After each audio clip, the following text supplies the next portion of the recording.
got a bloody right ear. Holyfield bit by a dirty Mike Tyson. It is complete bedlam, and Tyson is just taking swipes at anybody in front of him. I'm in a hurry to die, but no one's going to disrespect me without me retaliating back.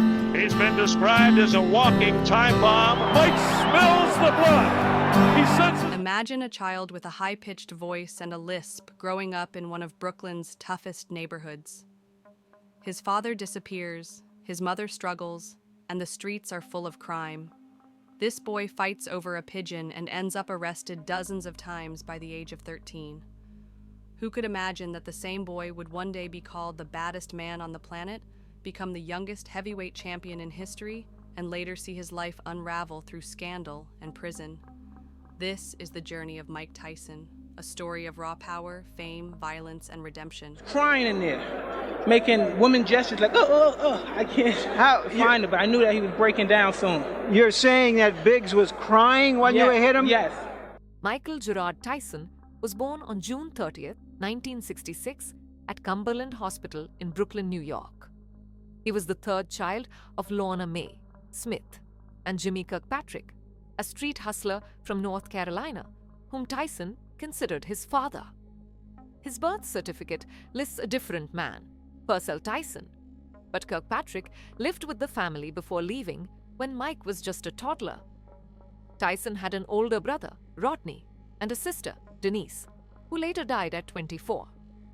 With Kirkpatrick gone, Lorna Mae struggled to support the children and moved the family from the Bedford-Stuyvesant neighborhood to the even tougher Brownsville district when Tyson was a child. Brownsville in the 1970s was plagued by poverty and violence. Tyson got into trouble early.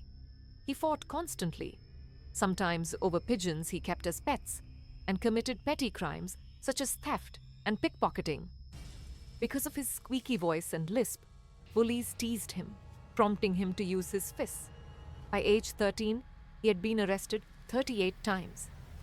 Tyson later said his first fight occurred when an older boy killed one of his pigeons, an act that made him explode with rage. Seeking to straighten him out, juvenile authorities sent him to the Tryon School for Boys in Johnstown, New York. There, a counselor named Bobby Stewart noticed Tyson's power and reflexes and introduced him to boxing. Stewart brought Tyson to veteran trainer Cus D'Amato in nearby Catskill. D'Amato, who had coached heavyweight champions Floyd Patterson and Jose Torres, recognized the teenager's raw talent. He took Tyson under his wing, becoming his legal guardian after Tyson's mother died when Mike was 16 years old. Tyson later recalled that his mother never saw him become successful and that he regretted not being able to show her his achievements. Heavyweight champion of the world, Iron Mike Tyson. Cus D'Amato knew what he had in that kid. No matter what an opponent's plan is. Under D'Amato's tutelage, Tyson grew disciplined. He honed a peekaboo style that combined ferocious punching power with head movement and footwork. Tyson dominated the Junior Olympic Games in 1981 and 1982, winning gold medals in the heavyweight division. In 1984, he captured the National Golden Gloves Championship. Despite his success, Tyson failed to make the 1984 US Olympic team after losing twice to Henry Tillman. Those losses delayed his international debut, but fueled his determination to turn professional. Same punch with which Tyson knocked out Jesse Ferguson the first time you saw him here on ABC Sports. Watch the uppercut, the right uppercut. Tyson left the amateur ranks at 18. On March 6, 1985, he made his professional debut in Albany, New York, knocking out Hector Mercedes in the first round. The fight began a blistering run. Tyson fought 15 times in his first year and won 26 of his first 28 fights by knockout, many within the opening minutes. He dispatched opponents such as James Tillis, Mitch Green, and Marvis Frazier, building a reputation for ruthless efficiency. The death of D'Amato in November 1985 left Tyson devastated. He leaned on co-managers Jim Jacobs and Bill Caton, while promoter Don King increasingly influenced his career decisions. In 1986, Tyson captured the World Boxing Council WBC heavyweight title by stopping Trevor Berbick and became, at 20 years, 4 months and 22 days, the youngest heavyweight champion in history. The following year, he unified the WBC, World Boxing Association WBA, and International Boxing Federation IBF titles by defeating James Bone Crusher Smith and Tony Tucker, making him the undisputed champion.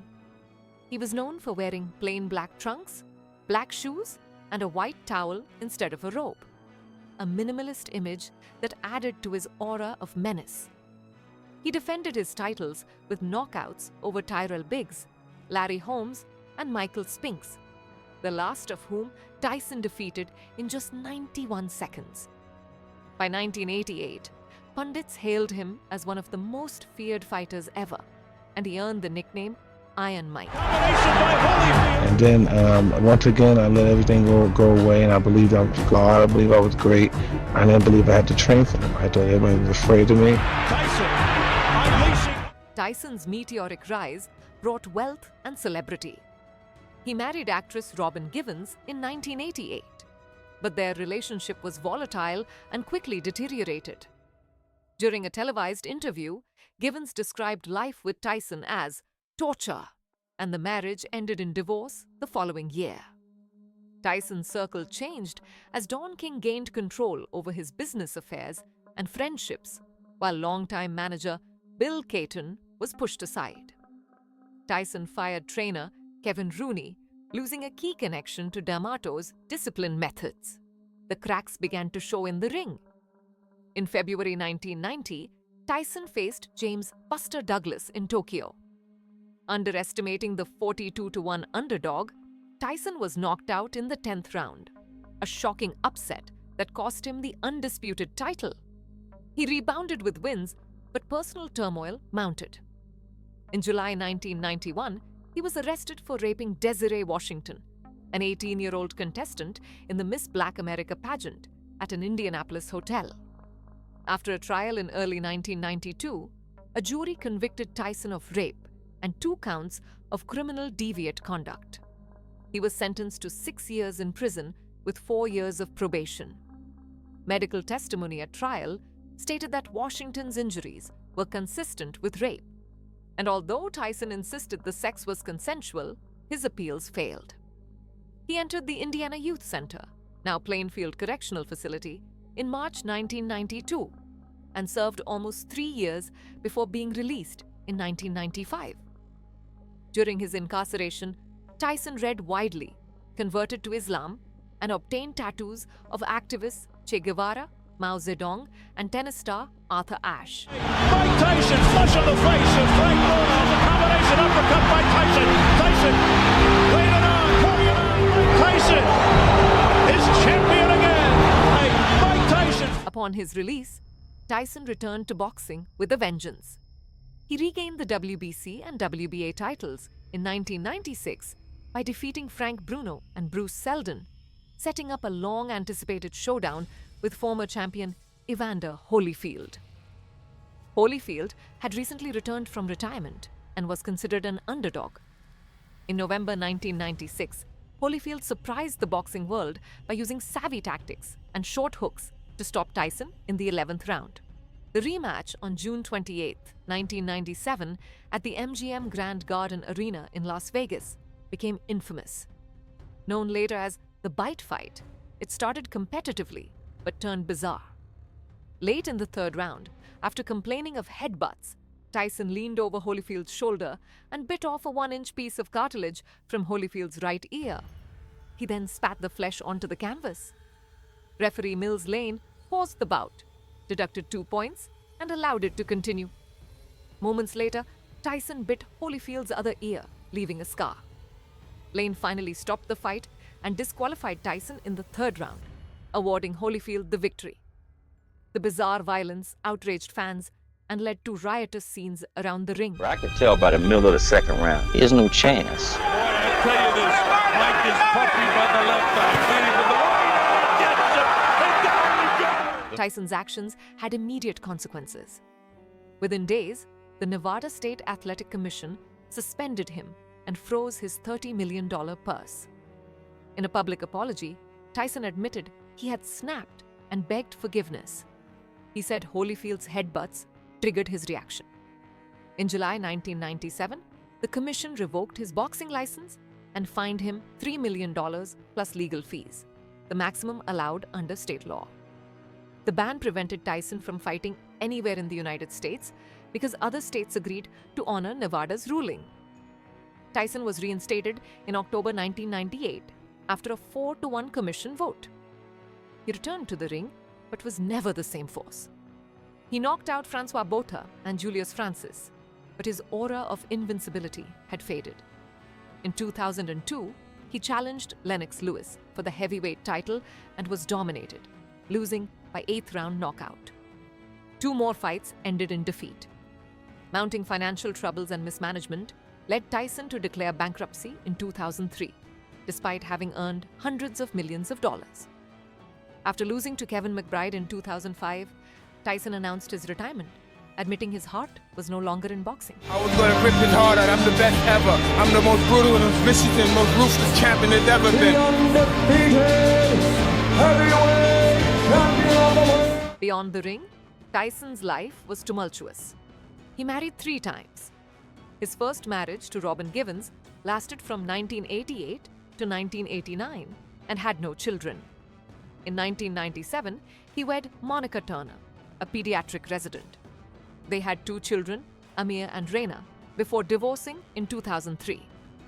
In 2009, Tyson married Lakiha Kiki Spicer, with whom he has 2 children, Milan and Morocco, and he considers himself a changed man. Tyson fathered additional children with other partners and often speaks about the challenges of being a father. Tragedy struck in May 2009 when his 4-year-old daughter, Exodus, died in an accident involving a treadmill cord.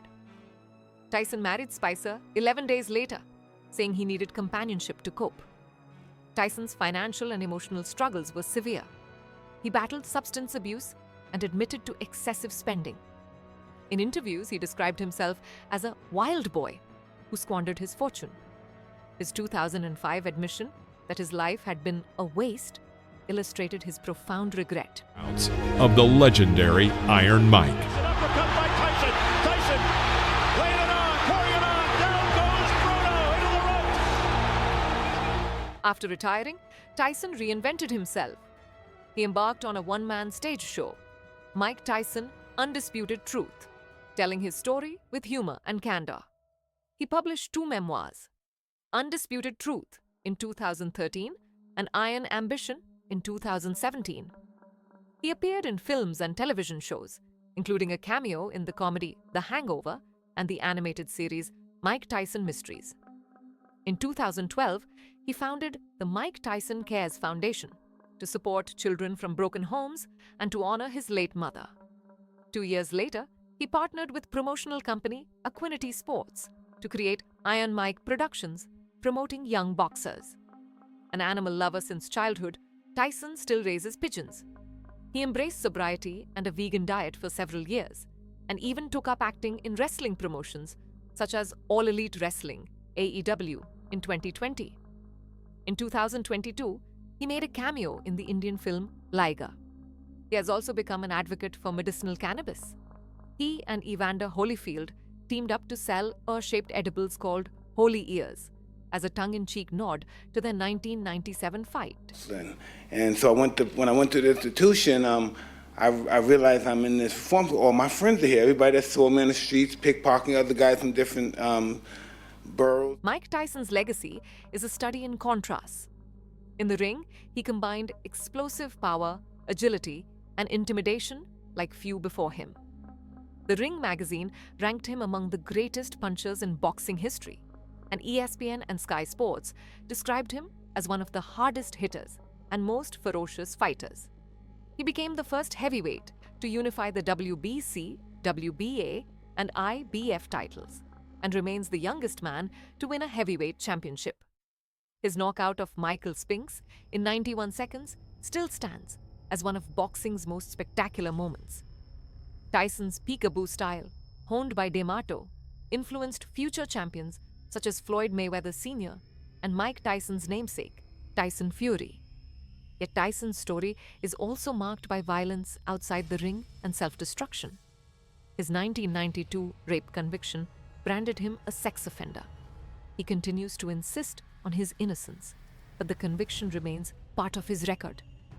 The ear-biting incident demonstrated a loss of control that shattered his reputation. Financial mismanagement and lavish spending led to bankruptcy. Personal tragedies and substance abuse nearly destroyed him. Even so, his later efforts at charity and candid storytelling suggest growth and a desire to use his fame to help others.